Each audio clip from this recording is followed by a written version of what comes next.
This is Revolting, Eco-Absurdist Rebellion by Julian. Starting at Chapter 2.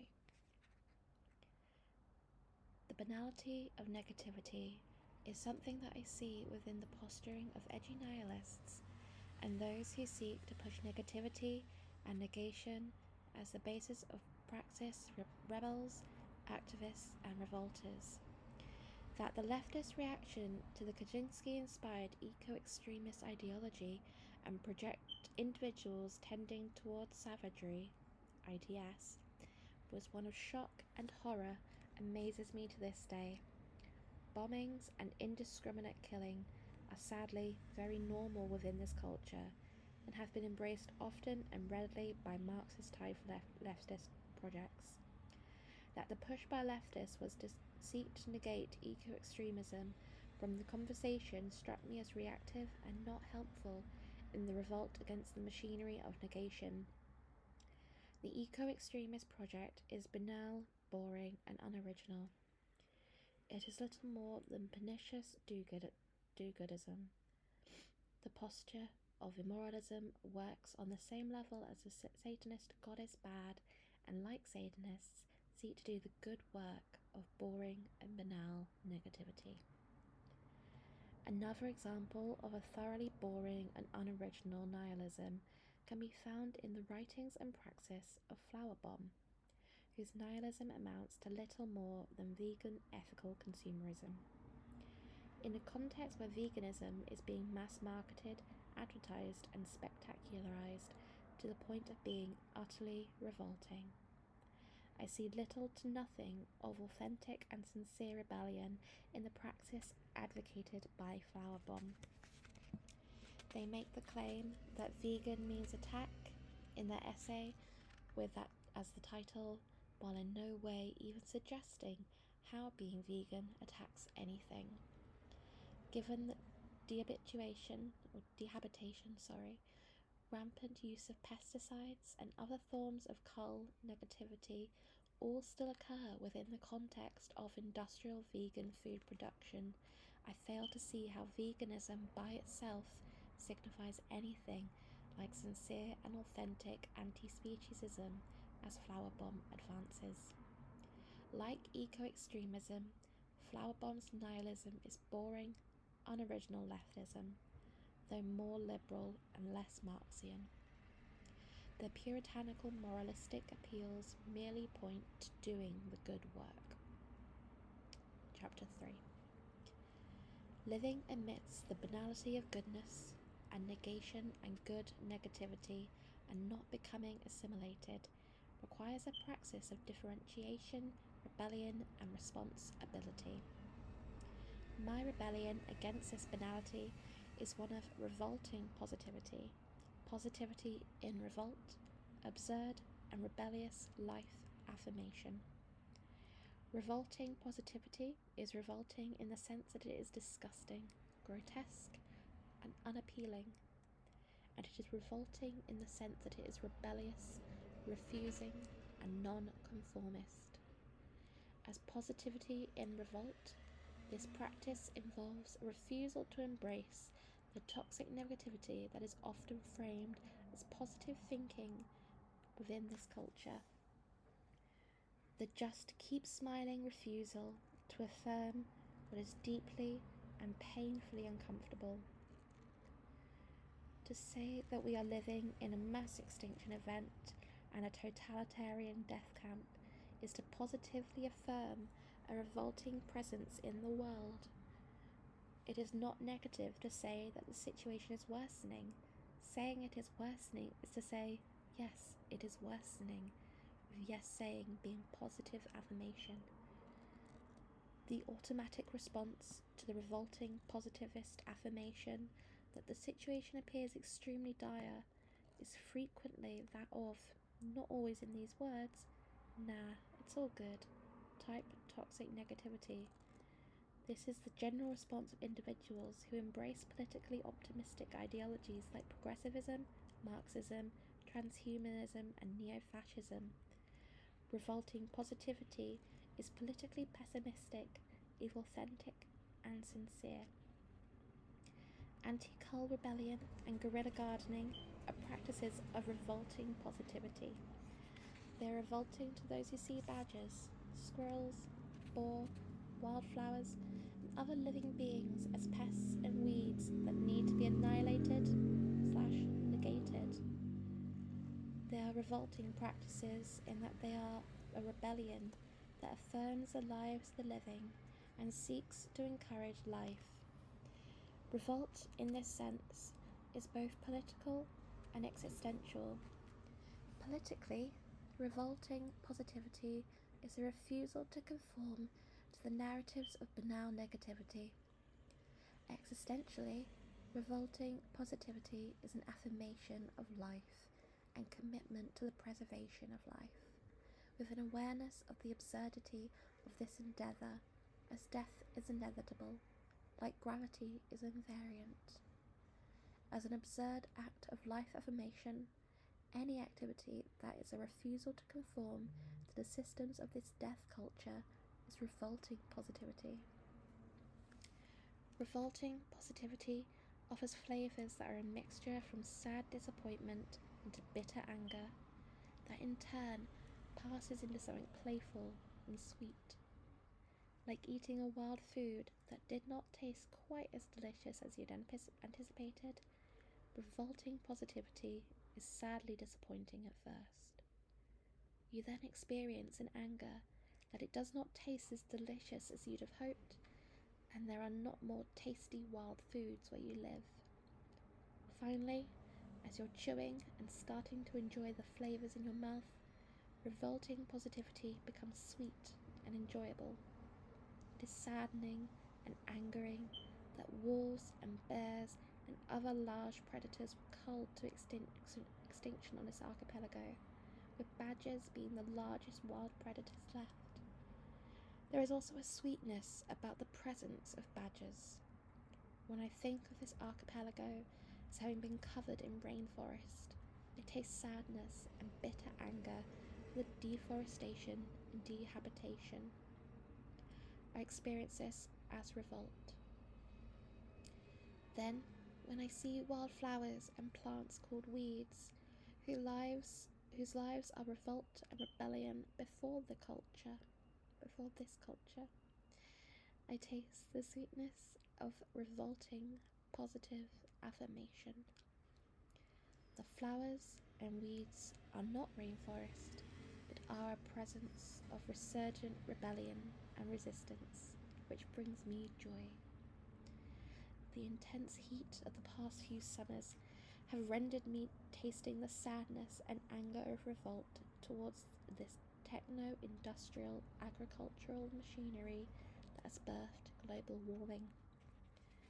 I have experienced the glorious sweetness of revolting positivity over the rain that has fallen here today and over recent days, that have rendered life cooler and provided hydration to where I live. Yes, this affirmation is absurd. Global warming remains. This positivity appears grotesque, disturbing, and revolting to the miserablest populating environmentalist discourse and practice. They have no appreciation for sweetness. As revolting positivity is positivity in revolt, and not the toxic positivity of seeking to negate aspects of ourselves so that we appear awakened, good, spiritually elevated, or whatever else, revolting positivity grows from the fertile ground of honesty and integrity. Revolting positivity starts from the honesty of, I am revolted by the abuses, ruination, and annihilation I see in the world, and into the integrity of, although it is absurd, I want to live and care for those who live. Following from Keynes' claim that integrity has no need for rule, I consider revolting positivity to be somewhere between good and evil. It strikes me as subscending morality, being physically underneath moralistic appeals for life affirmation, even those made by negativity fetishizers. This leaves us with the ambiguous realm of uncertainty, which is far less clear then this is good/bad. Thrown into this ground of bewilderness, as John Moore called it, the best I can do is describe my experience of this space, my wishes and desires, and care for those I meet as best as I am able to respond. This is my responsibility, and freedom. This is just a note from me, the person reading this book. I'm reading this live as I'm filming it. So I just wanted to add a little interjection for how the book is structured for clarity. So it's actually split up into not so much numbered chapters, but I guess titled chapters. So the first one that was read in both the last video and the bit just before this, in this video, was called The Banality of Goodness and or The Banality of Negation. So I'm actually going to switch from using numbered chapters. There are little separate numbered paragraphs, I guess, within this. But I'm actually just going to go straight into the next chapter, which I guess you'd call it, which is My Gender Nihilism. Chapter 2, My Gender Nihilism. I notice myself as a body amidst bodies. There is flesh, and I am flesh. Contact with the flesh of a body I find myself in relationship with. A handshake, a hug, eye contact. I hear sounds they are making, a kiss, a punch, making love. My awareness of bodily presence is undeniable. I have a penis. Maybe they also have a penis. Maybe they do not have a penis. Does this matter? Why does it matter? I just want to play. Why on the playground does it matter if you're a girl or a boy? The spectacle of woman being and man being is immense. Images upon images and images of men as men and women as women. These are desirable, these are strong, these are weak, these are empowered, these are laughable. This is all confusing to a child and to this adult. What am I? What object type is this me that I am? When looked upon, am I first seen as man, male, guy? How much importance do I place on the gaze of others for my sense of self or identity? Am I defined by biologists? Am I defined by queer theorists? Am I defined by any other? I have a penis between my legs, but what does that organ signify beyond how I piss or achieve orgasm? Am I a real man? What is a real man? What is a mankind, or what is a kind man? I do not come from a family of masculine, butch and manly men. My mother's father fits the description of masculine best. He had been in the US Navy and was a grumpy, bullying man. I never had much relationship with my mother's extended family, but I had too much relationship with her abusive parents. I experienced my father and his side of the family differently. They were the largest part of my family experience through my childhood, which still was not much. The masculine cliché of shallow and easily shattered pride was a continually noticeable trait of the men I encountered on my father's side of the family.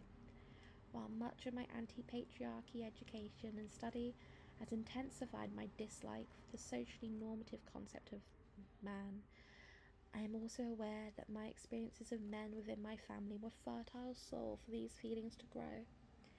Despite disliking the stereotypical cliché of man, I do not feel anything like misandrous intolerance or rejection. Rather, like how I notice myself wounded and scarred by male socialization, I see those trying to be men living with wounds and scars acquired through the performance of being a man. My general disposition is one of caring towards individuals I find myself in relationship with, and this is intensified when I notice their pains and suffering.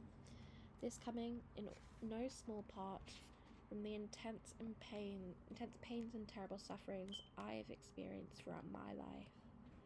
To see these wounds and scars and respond with misandrous hatred or intolerant rejection feels utterly revolting. I feel an absurd desire to heal all men of these wounds and scars that I notice and destroy the patriarchal machinery that I see as the origins of these mutilations. This is an absurd desire, as I am aware of my limits and the responsibility/freedom. It is also absurd because it is existentially ridiculous to seek to make a decision for another, especially one in the context of healing. I cannot presume to know the desires of others who I see as wounded by male socialization. My attention is drawn towards gender nihilism, what that means for me, what it does not mean to me, and what it might mean to others. Alison Escalante's original anti-manifesto, Gender Nihilism, is a work that I greatly appreciate. Their political pessimism, anti-humanism, and desire for the abolition of gender all harmonise with my perspective and wants. However, on every occasion I've engaged with the text, I've been left wondering, what comes after the negativity? They answered this in the follow-up piece, Beyond Negativity, with materialism, communism, and appeals to movement building. I was left in despair.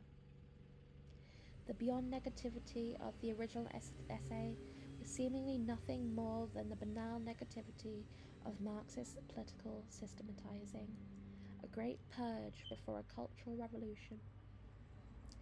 I felt revolted by gender nihilism being assimilated into the cause of totalitarianism, signifying nothing of going beyond negativity, but stuck in toxic negativity. This feeling of revolt towards assimilation into totalitarianism is a real presence within me, and one that I actualize as best I can, and imperfectly, in my daily rebellions. My gender nihilism is an imperfect rebellion. Thinking of gender as an affliction upon my body, I think of gender largely as a cancer, as a disease of civilization within me that I am always fighting. When I was a brain tumor patient, I desired the negation of the tumor that was growing inside me and had the potential to kill me. Through surgeries and radiation therapy, the tumor and its growth was negated. With my seeking to negate gender within my being, to end this other cancer within me, I am rebelling against gender norms, gender expectations, and gender stereotypes. Like how my internal body is continually fighting cancers as best it can, I am continually rebelling against gender as best I can. Just as I am unable to rid the world of cancer and believe that no system or program can or will be able to rid the world of cancer, I am unable to rid the world of gender, and I am not able to envisage a system or program of ridding the world of gender. The negation of the tumor was the negation of what would have negated me, which I see as a form of positive revolt. I described negating negativity as a weird positivity in feral iconoclasm. I know that surviving cancer was in many ways absurd, since I will eventually die anyway. Through surviving, I've embraced more of the pains and sufferings that being alive involves.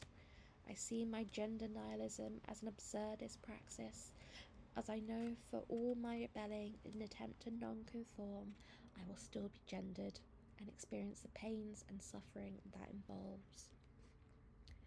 Continuing with gender as affliction, I am reminded of my desire for beyond negativity, that is, not toxic negativity.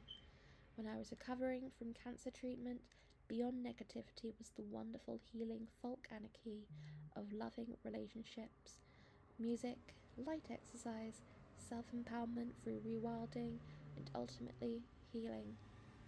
These experiences incline me towards this practice for healing the wounds of gender. I have also found myself instinctually drawn towards eco-feminist praxis, particularly the emphasis on healing, wildness, on the affirmation of existing wounds from seeking to survive patriarchal machinery. For many years, I have considered my projects to be anti-history. My healing process is not finished, nor will it ever really be. Taking care of health is an activity that being alive forces the living to embrace, should they not wish to embrace being dead. Of gender exists within me, and it survives, largely due to the environmental conditions of civilization, but I rebel. As I am revolted by gender, my rebellion is absurd, life-affirming, and metaphysical. I want to heal, knowing that I will die regardless of all the healing I do throughout my life. I want to live and live well, with feelings of wellness. While I cannot heal other individuals, I want to help others in their healing. My instinct is drawn towards the healing experiences I encounter beyond the negativity of cancer treatment as something of medicine practice that is equally absurd, but still one I desire. My gender nihilism is a practice of revolting positivity, and paradoxically is where I want to end this affirmation of my will to heal /life/power. As I articulated within my book, Feral Consciousness, gender is not real, but exists as a socially performed reality. This posed a paradox that I failed to account for adequately whilst writing it.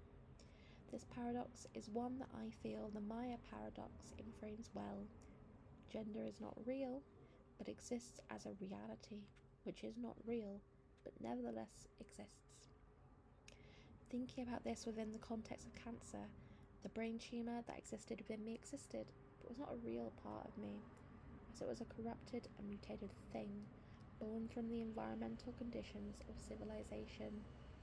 Using this paradox to think about gender as a cancerous wound within my being, gender is a reality that exists within me, and it is imposed upon me by civilization/Leviathan/Malot. It is not a real aspect of me in the same way that my eyes, hands, heart, lungs, and penis are all real aspects of me. From this meditation, if only for the moment, I have iconoclastically destroyed gender from my being, and I experience that as healing, revolting positivity. Okay, so that was the end of that second chapter, my gender nihilism. So I will continue in the next video, the third chapter, which is called Domestication and Kafka. Thank you for listening.